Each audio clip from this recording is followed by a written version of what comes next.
everybody. I'm Tansy Thomas, Chair of the Martin Luther King Committee of the Human Relations Commission. That's the Davis Human Relations Commission.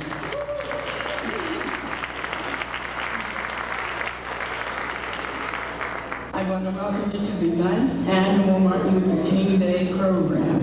I think it's a celebration, a commemoration of the life of the Reverend Dr. Martin Luther King, Jr.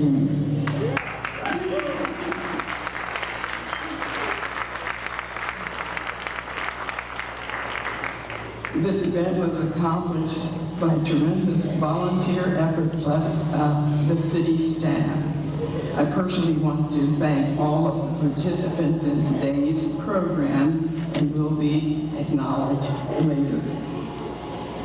We will also be acknowledging politicians or public leaders and officials. These are the people that we need to know who they are, because I think we have some things we need to talk to them about. So we'll be pointing them out and saying, there they are, they're the ones.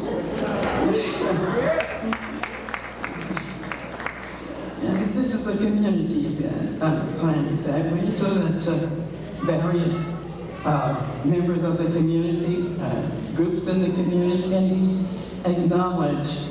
And especially since it's Reverend Dr. Martin Luther King, the faith community is here. They're part of our community, as well as I wanted to focus on our children and the youth of our community, because they need to know a lot about Dr. King. Many of them do, but we need to educate them about this, because he had a lot to say about the problems, the issues, the blessings of being in America and world conditions. And he had many things to say about many issues. So he's a religious leader, peace activist, nonviolent, spiritual person. And he educated us about many things, and we want to remember all of those things. So, at any rate, I want you to relax. Like I said, this is a volunteer effort, and a lot of people have worked their hearts out to make this an enjoyable and civic community event, anything you want to name it, whatever you get out of it. So I would like to, at this time, ask that Hamza El Nakal, very good. He will come to the podium and say an opening prayer. He's from the Islamic Center of Davis, and he will say a prayer, and his followed by Hannah Biberstein of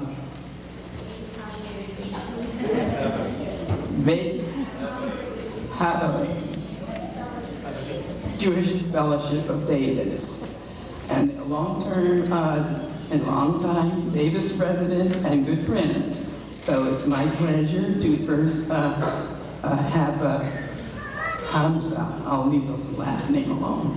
Hamza, and then Hannah Biberstein.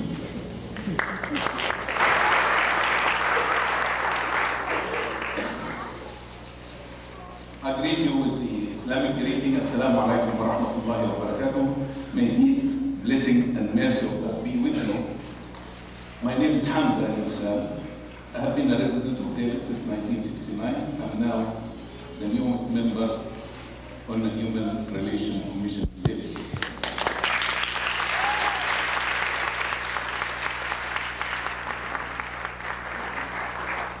I'm honored to be here at the memorial celebration of Dr. Martin Luther King Jr. Before '69, I lived in Cairo, Egypt. So I arrived here after Dr. King. But while in Egypt, I and everybody I know in Egypt admire Dr. King's courage to stand out against racism and all forms of discrimination, to stand out for peace and justice, even against his own government at the time of war. Dr. King was not only an American hero, he's definitely an international hero. The recitation that I will make today is called Al-Fatiha, the opening. We recite it every day, many times indeed. Bismillah ar-Rahman ar-Rahim. Alhamdulillahi Rabbil Alameen. Ar-Rahman ar-Rahim. Maliki Yawmi Din. إياك نعبد وإياك نستعين. اهدنا الصراط المستقيم. صراط الذين أنعمت عليهم غير المغضوب عليهم ولا الضالين. Amen. In the name of God, the most gracious, most merciful, praise be to God, the cherisher and the sustainer of the worlds, most gracious, most merciful, master of the day of judgment. We worship you alone, and we seek aid from you only. Guide us to the straight way, the way of those who earn your grace, not the way of those who earn your anger, or those who went astray. Amen. I also would like to recite a few verses on this occasion. Verse 13 in chapter 49 says, O mankind, we created you from a single pair of a male and a female, and made you into nations and tribes, that you may know each other, not that you may despise each other. Verily the most honored of you in the sight of God is he who is the most righteous of you. And God has full knowledge and is well acquainted with all things. In chapter 2, verse 62, says, those who believe in the Quran and those who believe in the Jewish scriptures and the Christians and the Syrians and who believe in God and the last day and work righteousness shall have their reward with their Lord. On them shall be no fear, nor shall they grieve. Verse 136 of chapter 2 says, you hear me, Muhammad, you say, we believe in God and the revelation given to us and to Abraham, Ishmael, Isaac, Jacob, and the tribes, and that given to Moses and Jesus, and that given to all prophets from their Lord. We make no difference between one and another, and we bow to God. And verse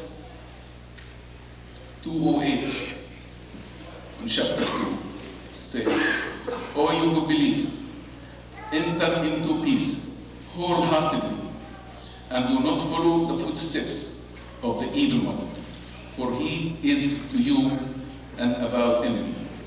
And the last verse I'd like to read tonight, it's a form of prayer. It's verse 286 in chapter 2 of the Quran. It says, on no soul God places a burden greater than it can bear.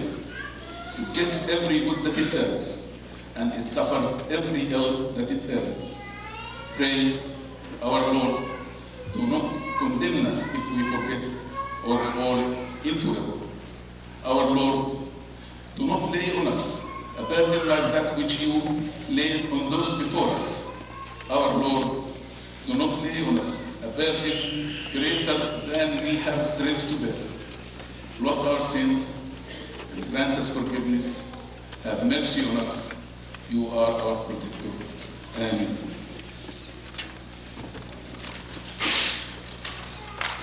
Wiped out diseases, built great cities, traveled to the moon.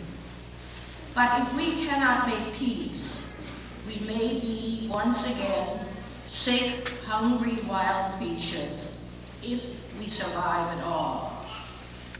God once spoke to our ancestors saying, "Fear not, you worm Jacob, I will help you."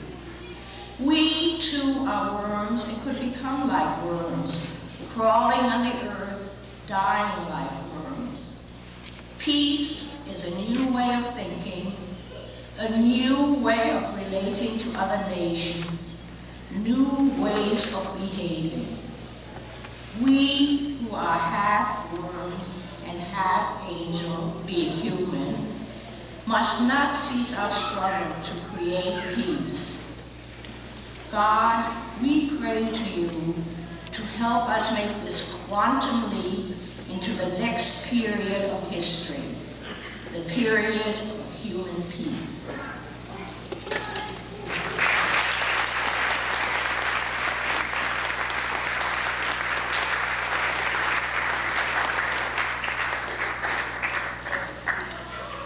We will.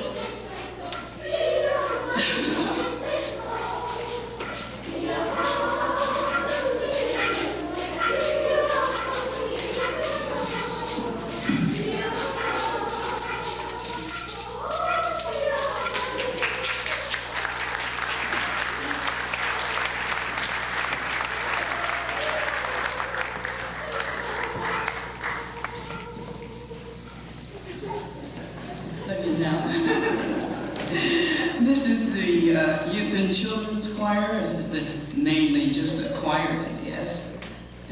It's the Children's Choir of the United Methodist Church.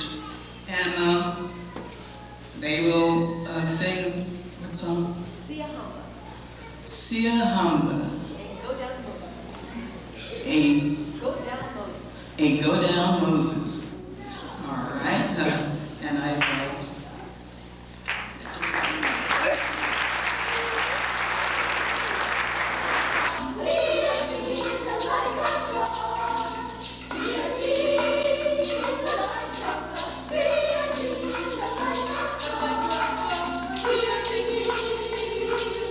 Oh,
tremendously, as I'm sure everyone here today was. It brought tears to my eyes. That was just such beautiful, beautiful music. And again, that was the Youth and Children's Choir of the Davis United Methodist Church. And let's not forget to thank the person who led them and taught them to sing so beautifully, Janie Howard, the director. Janie, please stand up, Janie.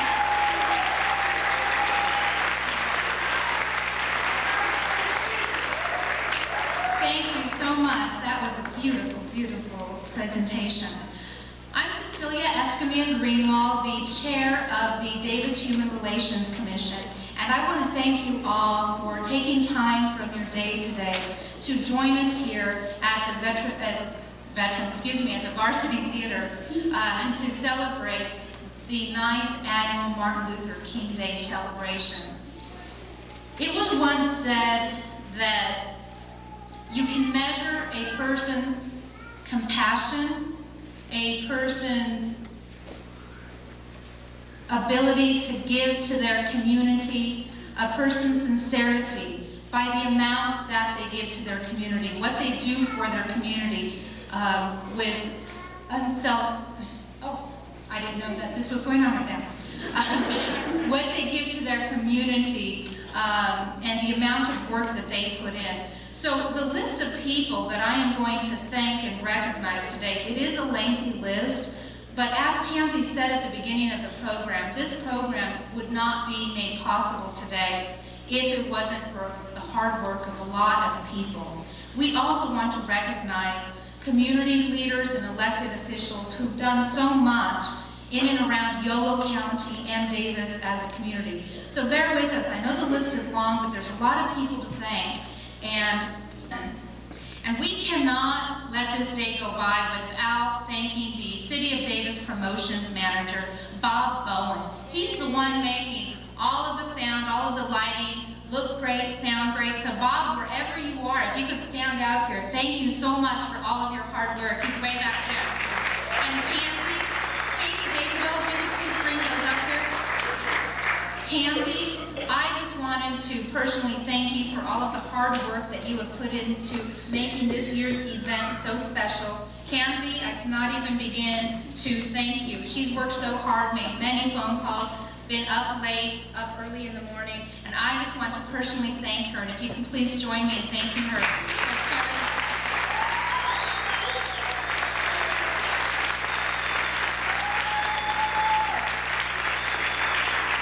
Now I will go on and mention the other dignitaries that have joined us today for this very special event. We have former Commissioner Arun Sen joining us here today, Human Relations Commissioner Arun Sen. And we're shortly going to be hearing from our wonderful Mayor, Susie Boyd.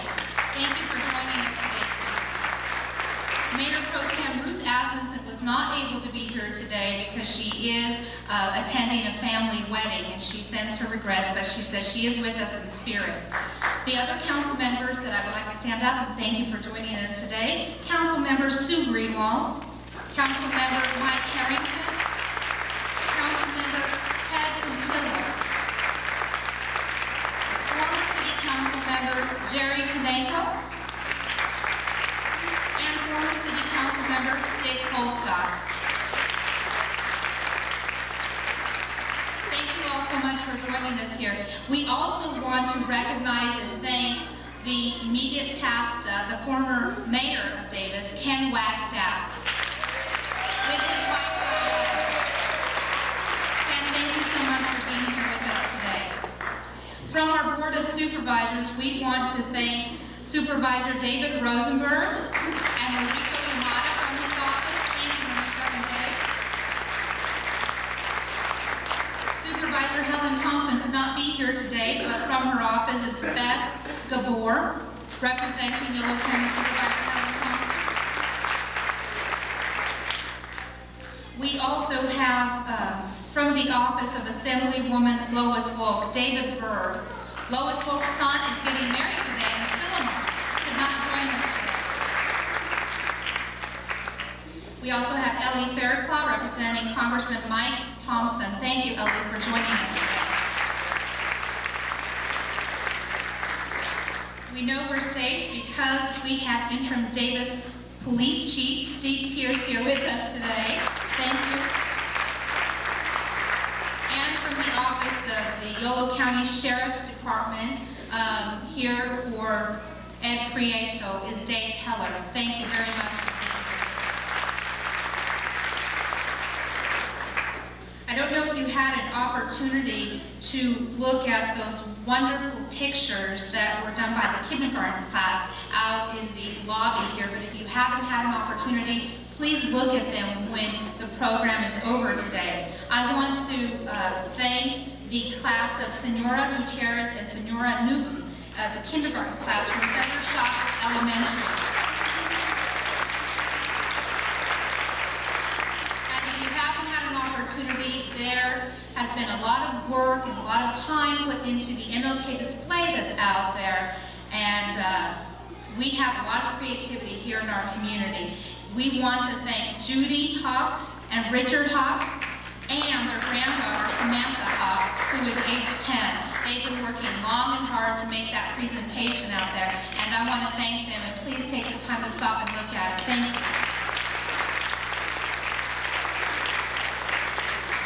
Have I missed anybody? Yes. Mention a statement we got from Senator Boxer. Thank you so much, Tansy. The Office of United States Senator Barbara Boxer sent us a statement from the senator, who could not be with us, but she did send a statement, and it is out in the lobby. It's posted so that you can all read it as we end the program. So please do take time as we depart to read that program, or read her message. Before we continue on with our program, I just want to reiterate what Tansy said at the beginning. There was a lot of effort, a lot of volunteer time, many hours put into today's program. And the message that we want to share with you, and we want you to share with other members of the community, is the dream that Dr. Martin Luther King had, that as long as we continue to dialogue, as long as we continue to try to understand our differences, the more we talk, we see that we really don't have many differences, but that we have more similarities, and that we can come together as a people, and we can live peacefully. And that's why his message is so important, especially in this day and age when we could be facing war. So thank you so much for showing your commitment to his message, and for showing your commitment to the City of Davis Human Relations Commission by being here today. Next on the program, we are going to hear the Servant's Prayer performed by Diane Wagstaff, Peter Dyer, and we are introducing for the first time Tristan Gillespie. She's a dancer. And we also want to thank choreographer Agnes Johnson. Thank you, and please enjoy.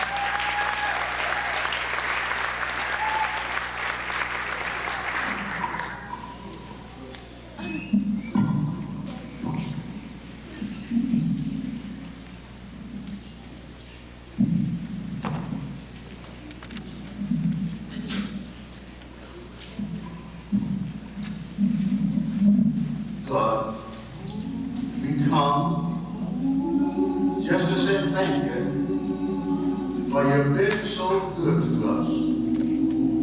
You have been good to us and we've been to ourselves.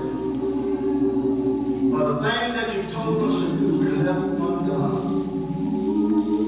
The thing that you told us not to do, those are the things we find ourselves doing. But you're so good and you're so kind. You spoke to our golden rumbles and told them to roll on a little while long. We just want to say thank you now. We thank you for being our Father and letting us be your children. We thank you for looking beyond our faults and you saw all our needs. We thank you for the sunshine and we thank you for the rain. We thank you for our friends and we thank you for our enemies. We thank you for our incoming and our outgoing. Father, we thank you for our down sitting and our upright.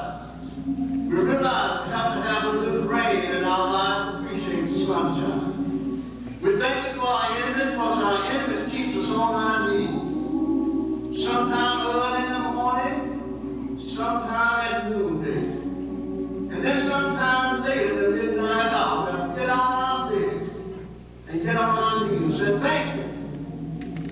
thank you. All day long we have been by our side, up and down the dangerous streets of Nashville, around the dangerous good, and across the dangerous intersection. We have made our way to this appointed place. We just want to say thank you now.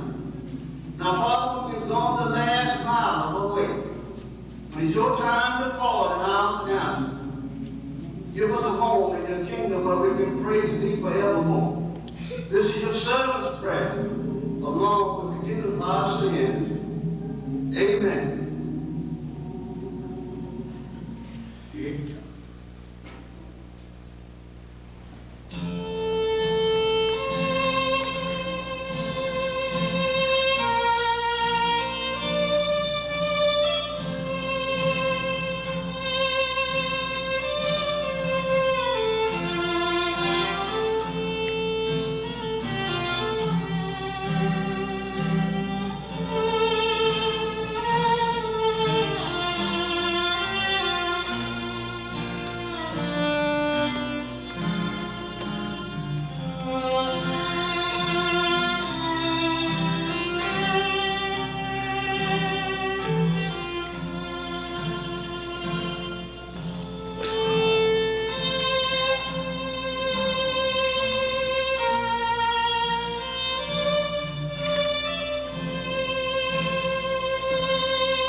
We are very honored to have with us here today the Mayor of Davis, Susie Boyd. Thank you so much, Susie. She's now going to share some remarks with us.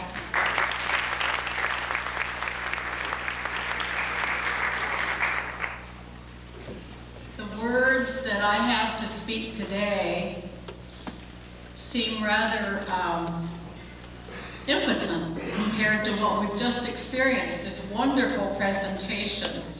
And as a segue for what I have to say from that, I'm going to ask if Tristan, that wonderful dancer, if her grandparents are in the audience now. Elaine and Richard, are you here? If so, I want you to stand and let's recognize you.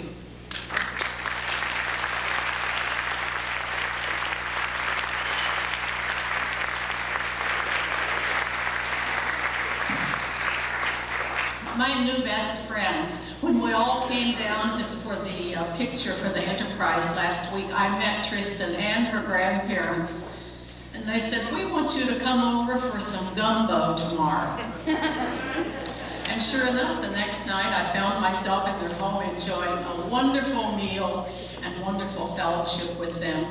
It was a beautiful experience, and I want to publicly thank you for that. And if any of you ever get invited by them, be sure you go.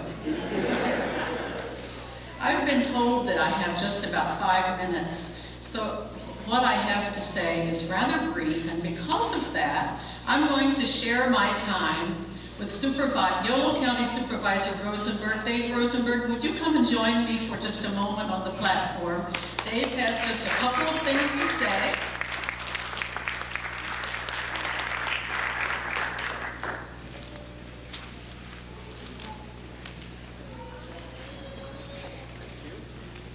Thank you, Mayor Susie. I just want to say on behalf of the Board of Supervisors, this year, for the first time, and starting a new tradition, the Board of Supervisors presented a resolution honoring Dr. Martin Luther King, and we presented that resolution to Dana Johnson, who is the president of the Yolo County African American Association, Bill Petty, who is on our Diversity Advisory Committee, and our own Tansy Thomas accepted that resolution.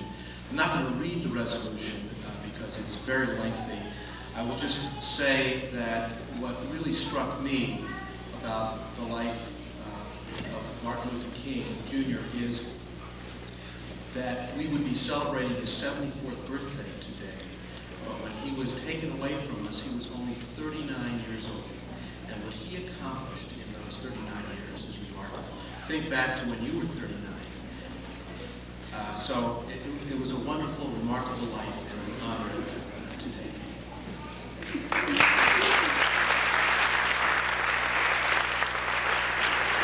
Thank you, Dave. We appreciate those comments.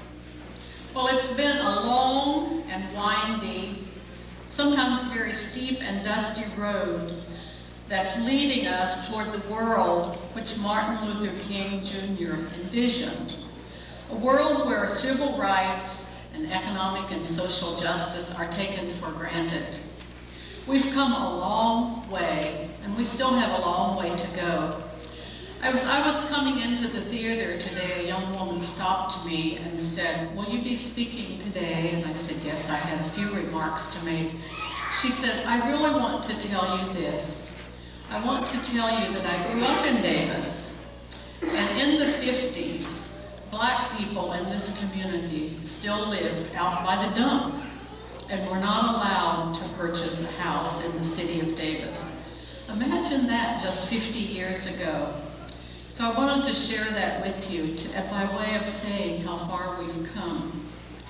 I myself grew up in the South, where 2 high schools and 2 water fountains were a part of everyday life. And as you all know, the back of the bus was reserved for Black people. And we all know that Rosa Parks took care of that with a little help from Martin Luther King Jr. Well, in today's world, the only reason you'd ever have more than 1 high school would be if you had too many people to fit into one. We won't get into that. And yes, we have many water fountains in Davis. We try to have multiple water fountains, but only because it's so hot in the summer, we really have to have them. Yes, the world has changed. Thanks in great part to a Baptist minister whose birthday we're celebrating today all across the nation. And yes, we do have a long way to go.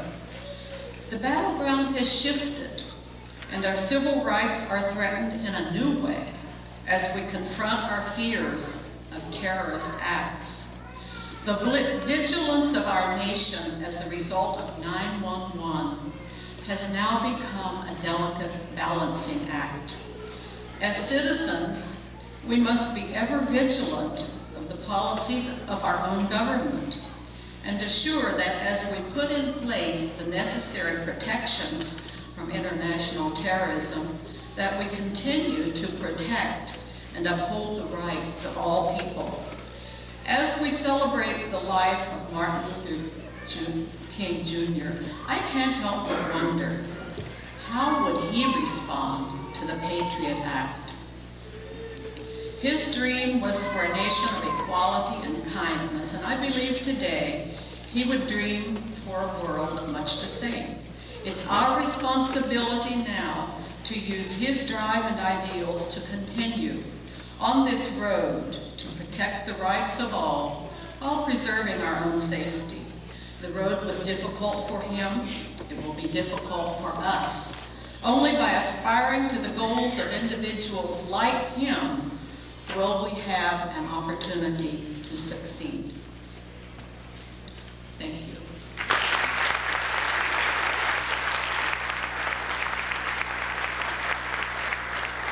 Go off the stage to Cecilia Escamilla, the Greenwald, her new last name, as chair of the Davis Human Relations Commission, and I thank the commission and all the committee for putting this event on today.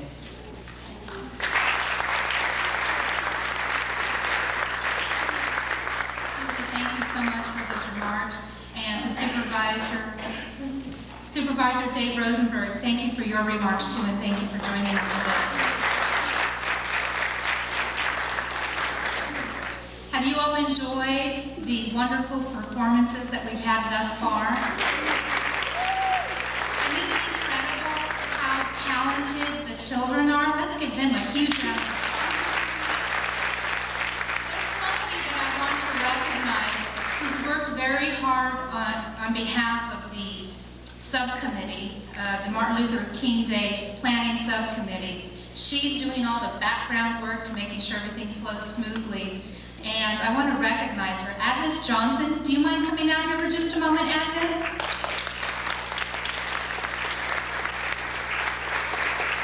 She's probably so busy right now. I know she's hiding somewhere. Agnes, come up here, don't be shy. I can't even begin to tell you how many hours she's put in.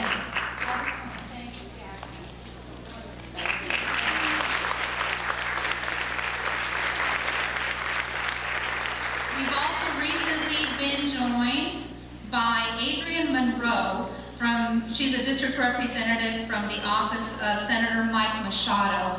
Thank you very much for joining us, Adrienne. We are next going to hear the keynote address from Dr. Carl Mack, but before we move on, I just wanted to share a couple of words with you, just to give you something to think about. This past weekend, Saturday as a matter of fact, I joined my husband and his family in San Luis Obispo, and we attended a peace march and rally. There were over 1,000 people present. It was quite extraordinary.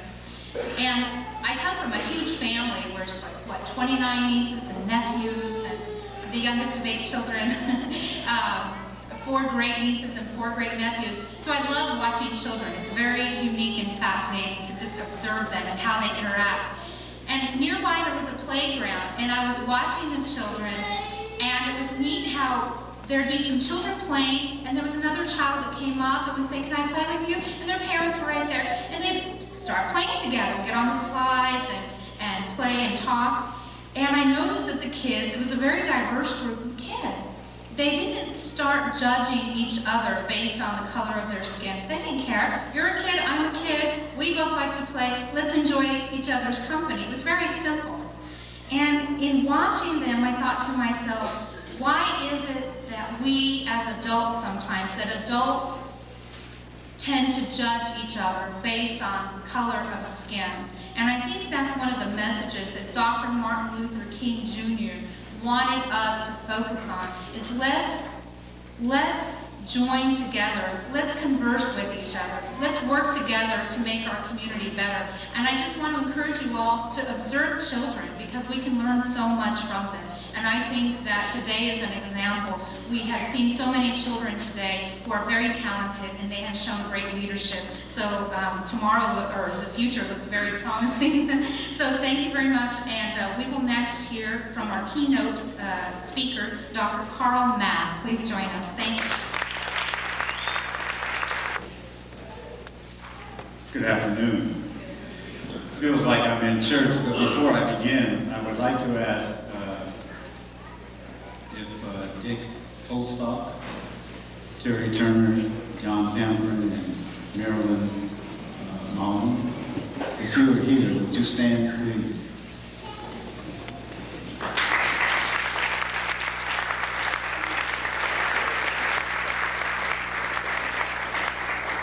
A lot of cultures have a tradition of recognizing the elders either by historical events, their age, or significant presence that they have in the community. And these are 3 of the 4 people who participated in the bus ride from Davis to the Montgomery March about 40 years ago.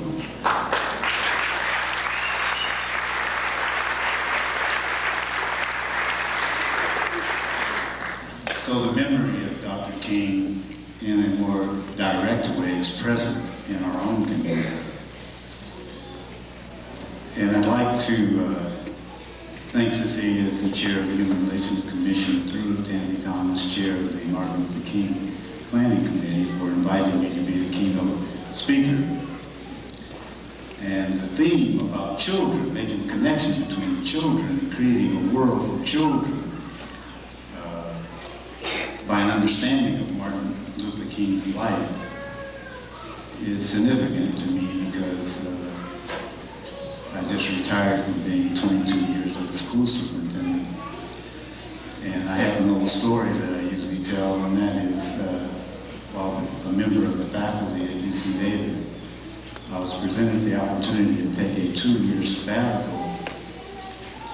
And I thought, like any faculty member, taking a 2-year sabbatical would be interesting, provide community service, stay on the cutting edge of my research, return to academic life, write my articles and publish my research. Unfortunately, or fortunately, it turned out that I spent 22 years in that service.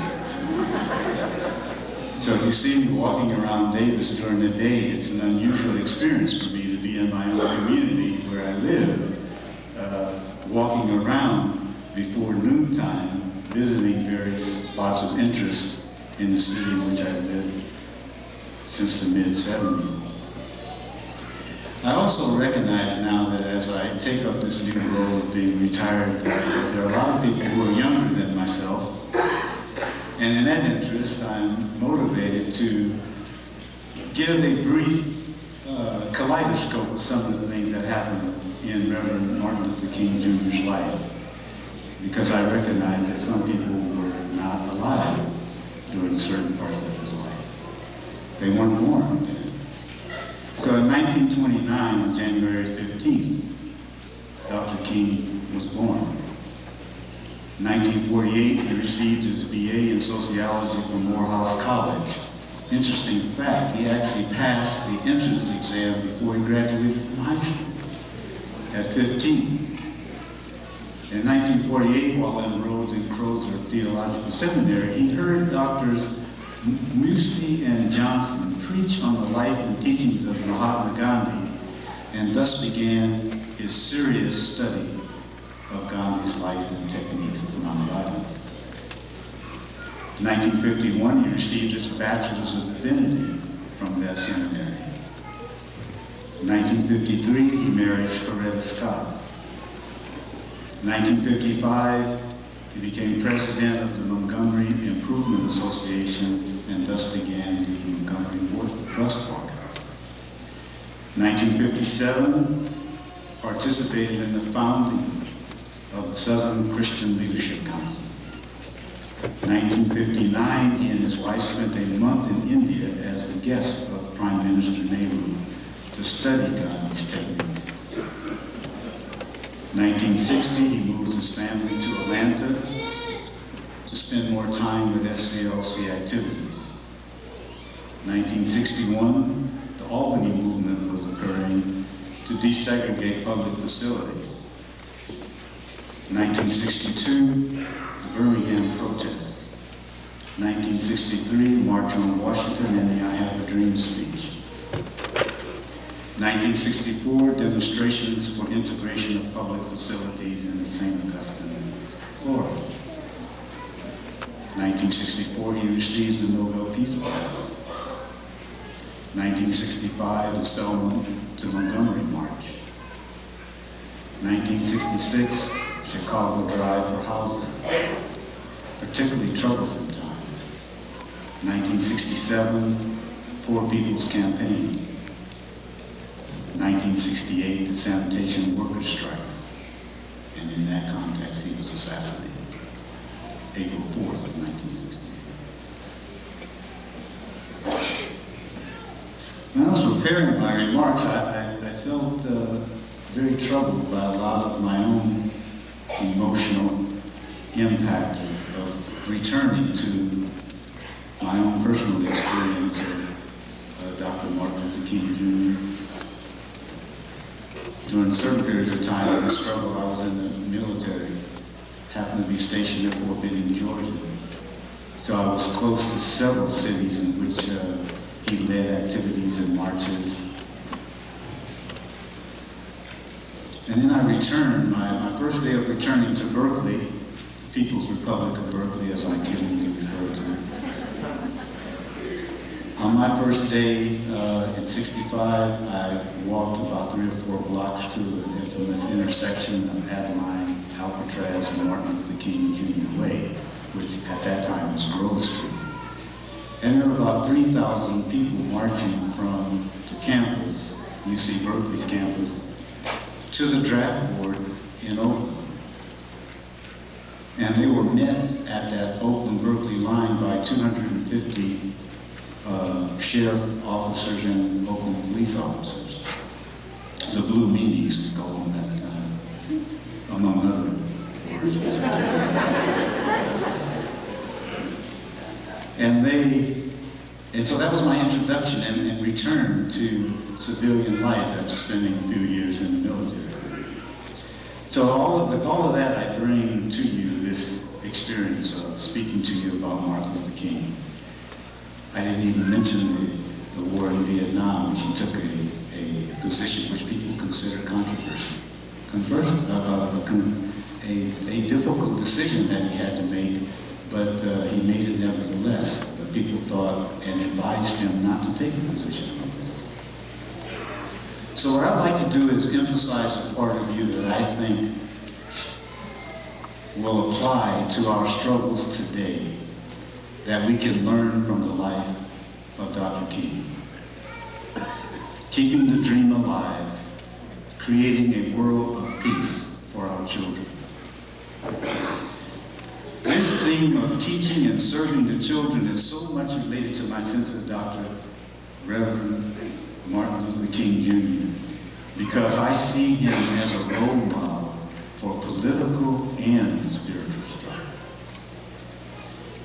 And first I'd like to suggest that we think about what is a role model. I mean, I hear that a lot.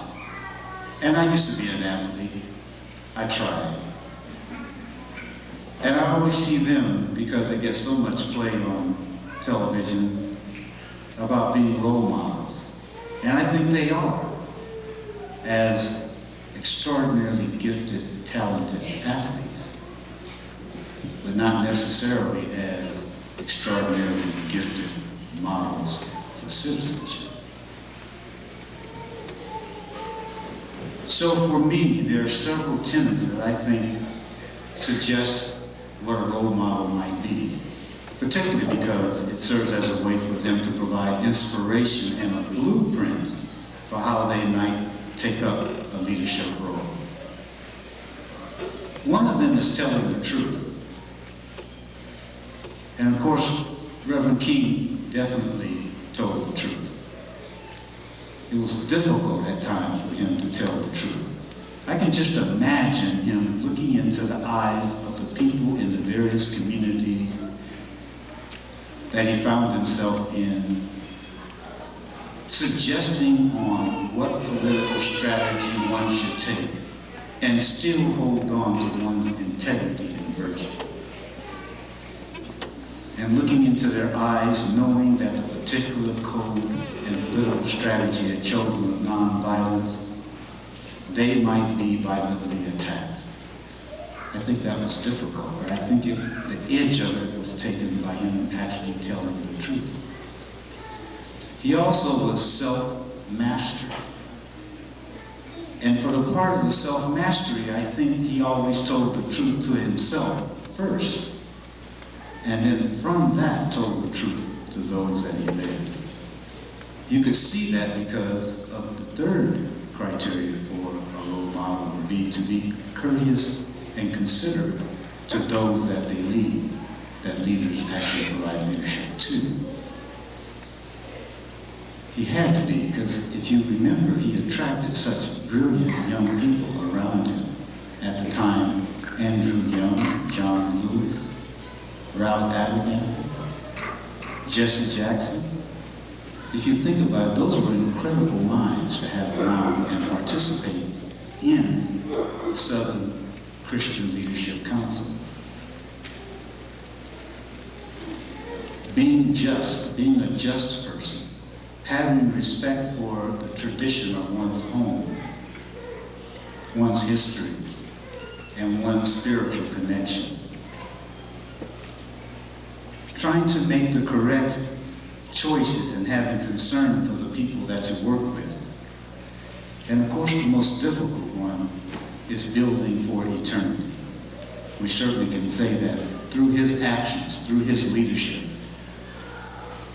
The Reverend King had a vision about what he thought this country should be and could be, as opposed to simply solving the grievances that he had forced the society to address in the temporal moment. He reached deeper to find a solution which would continue to exist and persist over time.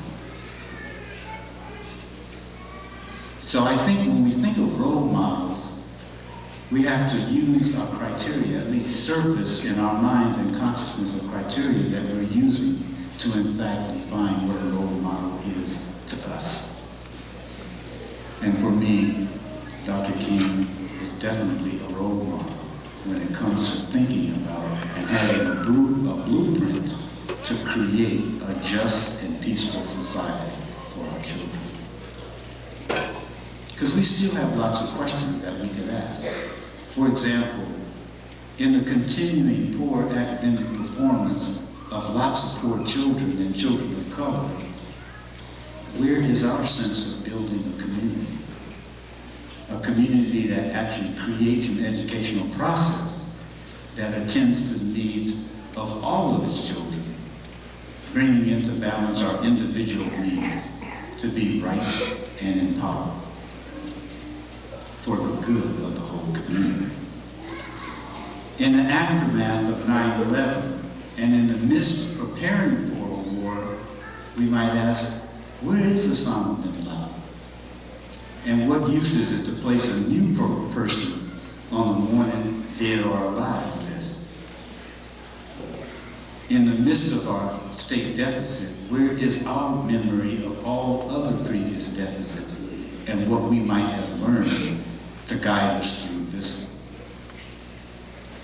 It is my sense that these are the types of questions that Dr. King would be asking if he were here today.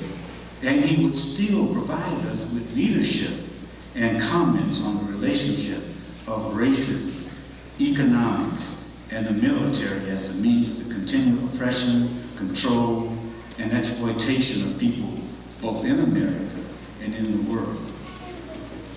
And these are questions that we should ask and act upon, because such questioning and behavior will keep his dream alive. See, as a leader, Reverend King sought a political strategy, a political code that would address and solve the grievances that confronted the black community. In addition, he knew that if these matters were solved for the African citizens of the United States, they would also be solved for other citizens. In fact, he was so clear about that he felt that the true underlying issue was the character of the people as opposed to the color of their skin.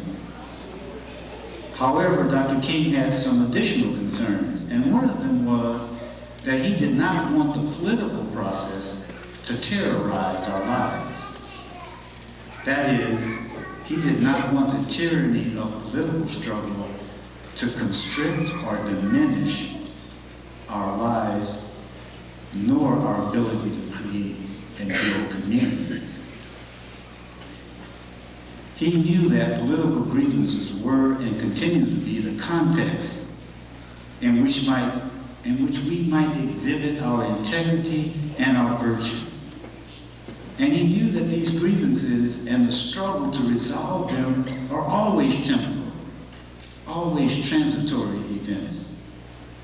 And in choosing to take up the stance of nonviolence for his code and strategy for political struggle, he guided us to seek these deeper, eternal values and principles that are universal and animate and bond us all as human beings. For him, this was an unabiding, unconditional love. Not any love, not the affectionate love, but the love that emerged from God, that Almighty Spirit that indeed animates and bonds all things. Yeah, see, he was right for those of us who are politically minded. He was right on the war, Vietnam then, and he probably would be right on the Iraq war now.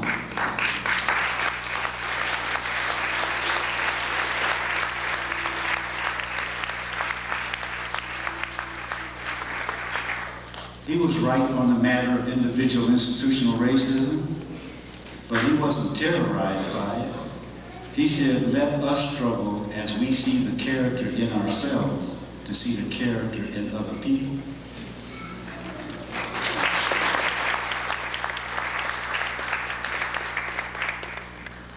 Yes, he was right on the impact of poverty.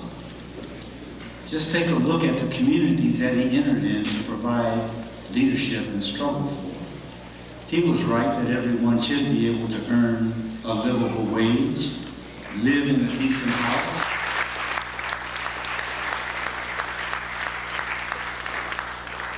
receive the appropriate and necessary medical care. He was right then, and if he was alive, he'd be right now.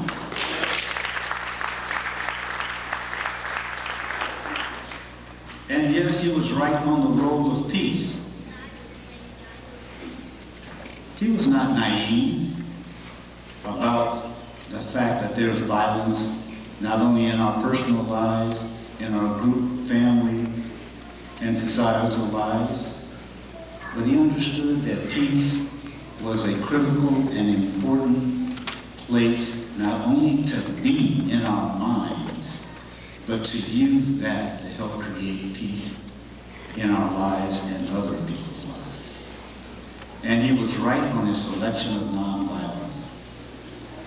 What more powerful political strategy to use in a society that is so governed by violence? But he was also a righteous man. See, it's one thing to be right because you can rationally and logically present the argument as to why people should behave such and such. But it's also a necessary prerequisite, I think, to be righteous. Not prejudgmental over another person's view, idea, and behavior.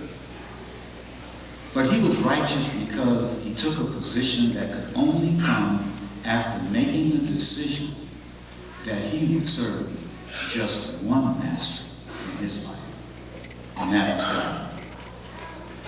In making this decision, he forged a political life that was in harmony with and guided by his spiritual life. See, I know that's difficult, because during his lifetime and the early part of my own, I wasn't interested in studying martial arts simply to seek peace and harmony with the world.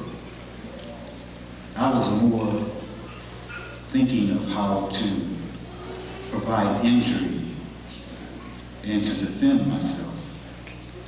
Fortunately, I had a master who reminded me that what the system I was studying was actually martial arts and self-defense, and that since I was ignorant of myself, I had nothing to defend.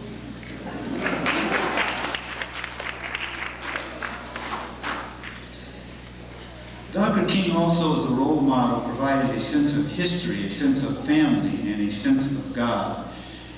I had a chance to visit his home in Atlanta, and it was very clear to me that not only did he provide a home for his family, but he came from a home and a family. His father and mother, I was telling some young students once in my seminar that Dr. King lived large when he was young, because his father knew what to do, and he knew how to do it, and he did it quite well. So it's no accident that Reverend Dr. Martin Luther King Jr. Reached a height in his own personal life, no matter how short it was, because he had excellent role models for his parents. But this sense of history that he received from his parents provided Dr. King a way to help understand the natural human condition as one of freedom and growth. Any person, people, or invention that denies this freedom should be resisted and fought against. You can hear it and you can feel it in all of his speeches. In fact, if they didn't do that, he hypothesized, they would conspire in the creation of their own dehumanization. So Dr. King modeled the fact that the struggle is a human struggle, not just simply our own individual struggle that we personalize in battles with one another, but he gave us a sense of history to recognize that through such struggle, we not only gain and increase our own consciousness, but we aid and abet our developing relationships, deep relationships with one another and members of the same community.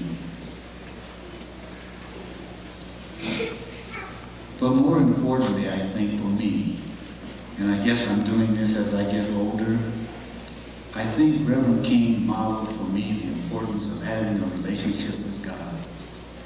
See, I don't particularly think that because some people call this universal eternal spirit that animates and binds us all, whether they call it Allah, Jah, Tao, Dharma, or God, we're all referencing the same phenomenon. And I think as I reflect on what I've heard Dr. King say, how he behaved, how he guided his life, in the face of people who were critical, who made up stories, who provided disinformation, who targeted him for murder, deceit, and lies. He wanted people, even in the context of that struggle, even in the context of resolving political grievances, to have an understanding, to have a respect, and a belief in God. He wanted us to understand and know that we are the manifestation of this God. And just as plants grow toward the sun, we too, as a people and as individuals, grow toward the light of God.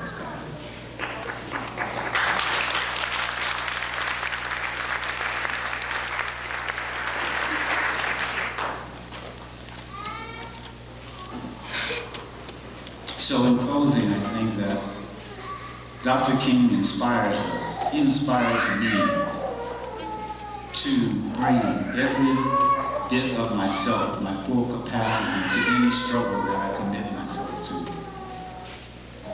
He asked me to use him as a blueprint to integrate my political agenda with my spiritual life. I share this with you because I ask you to struggle to reach the same balance. I think that if we take up this inspiration and blueprint and apply it to our efforts, then we can create a world of peace for our children and in fact keep Dr. King's dream alive. I paraphrase him because once he was asked about what he saw as a future in a different way and in a different context, and he said, when historians speak and write, let them say that there was a people that instilled a new integrity and dignity into civilization. Thank you.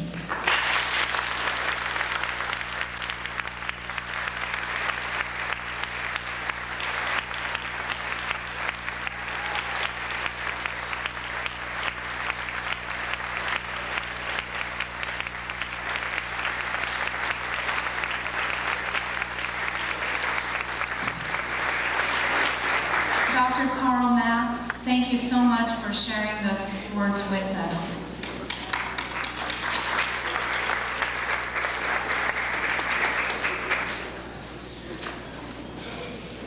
It's been brought to my attention that we have also been joined by, I hope I'm pronouncing this correctly, Artemio Pimentel, District Director for Supervisor Frank Siegerman. Thank you for joining us here today as well. Next, we are going to be hearing from the Youth in Praise Choir from the Center of Praise Ministries in Sacramento, and the director of the choir is Karen Westbrooks. Thank you so much. Please join us.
In closing, I just want to thank you all from the bottom of my heart for being here today and joining us for this spectacular event, this wonderful event today, and helping to keep the dream alive.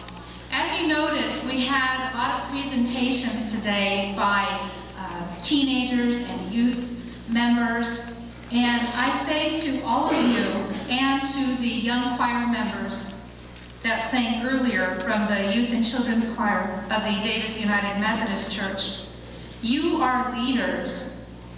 You only had, you know what, they only had 4 weeks to prepare for today. Can you believe it? Both choirs only had approximately 4 weeks to prepare for today. If that's not talent, I don't know what is. But not only did you accept our invitation to come and join us here for this event, you didn't know what we were like, you didn't know how you would be received, but you took that chance. And we encourage you to continue on with that leadership and to work with other youth and learn from other youth who might be different from you. Thank you. You are teaching us about keeping the dream alive, and thank you for keeping Dr. King's dream alive too. Now we are going to hear closing remarks and a prayer from the Reverend Bill Wong, who's the Vice Chair of the Human Relations Commission. Thereafter, the choir is going to lead us. Please let them go down the aisles first. They're going to lead us into the street to go on the march around and down the street. We'll just go ahead and follow them. Yeah, it's going to be very exciting. So again, thank you all for taking time from your busy schedules to join us here today. Please join me in welcoming Reverend Bill Wong. Thank you.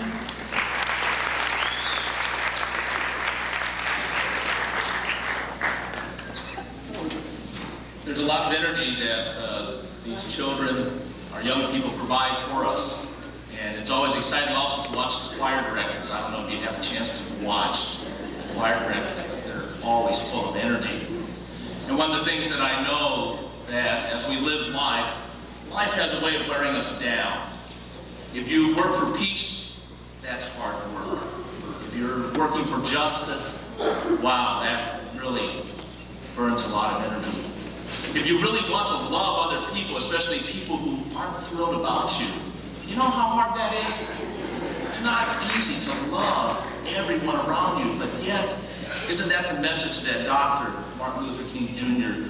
calls us to be about? And that's the kind of man that he was, a peacemaker, a man who calls us to justice, a man who reminds us that it is the love that God has for all of us that motivates us to love one another. It's not easy. And as these young people have shown us, we need all the energy that we can get in order to be out there to follow in Dr. King's footsteps and to be able to follow in the footsteps of all who have gone before us, because certainly we are not alone in this struggle, but others have gone before us, and we walk alongside them, knowing that our elders and our ancestors have gone before us and that the struggle continues. As we go forth, I share with you these words from Maya Angelou, because there's a hard road ahead of us still, much to be done. And these words that Maya has written motivate me, and I'm sure will move you too as we move out into the world. You may write me down in history with your bitter, twisted lies. You may trod me in the very dirt, but still like dust, I'll rise. Does my sassiness upset you? Why are you beset with gloom? Cause I walk like I've got oil wells pumping in my living room? Just like moons and like suns with the certainty of tides, just like hope springing high, still I'll rise. Did you want to see me broken, bowed head and lowered eyes, shoulders falling down like teardrops, weakened by my soulful cries? Does my haughtiness offend you? Don't you take it awful hard, cause I laugh like I've got gold mines digging in my own backyard. You may shoot me with your words, you may cut me with your eyes, you may kill me with your hatefulness, but still, like air, I'll rise. Out of the huts of history's shame, I rise. Up from a past that's rooted in pain, I rise. I'm a black ocean, leaping and wide, wailing and swelling, I bear in the tide. Leaving behind nights of terror and fear, I rise. Into a daybreak that's wondrously clear, I rise. Bringing the gifts that my ancestors gave, I am the dream and the hope of the slave. I rise, I rise, I rise. And that is the message we take out into the world as we go forth this day. And let us now pray, tapping into the power of that God that has brought us together this day and for all the days ahead of us. Let us pray.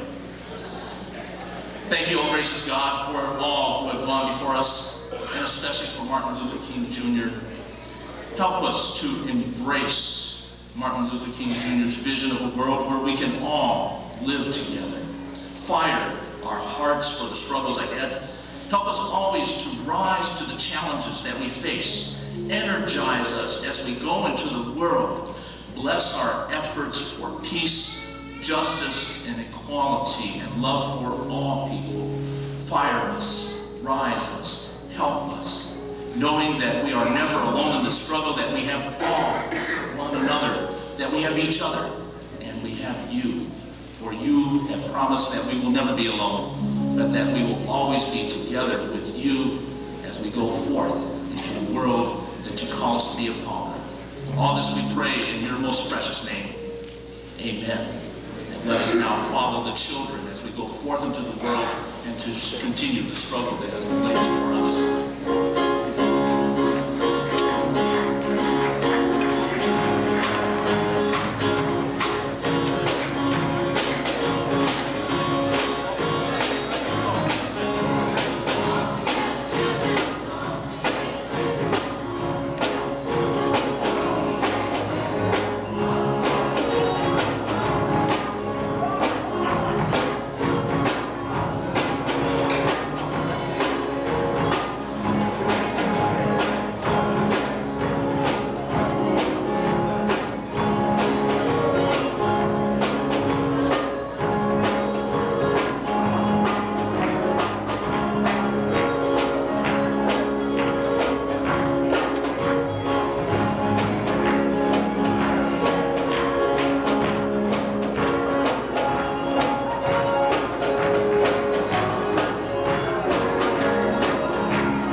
That it affects people from Davis.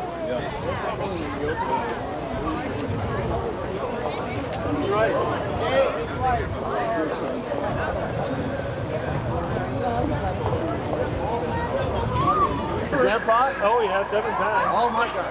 And he has the 2 oldest grandkids.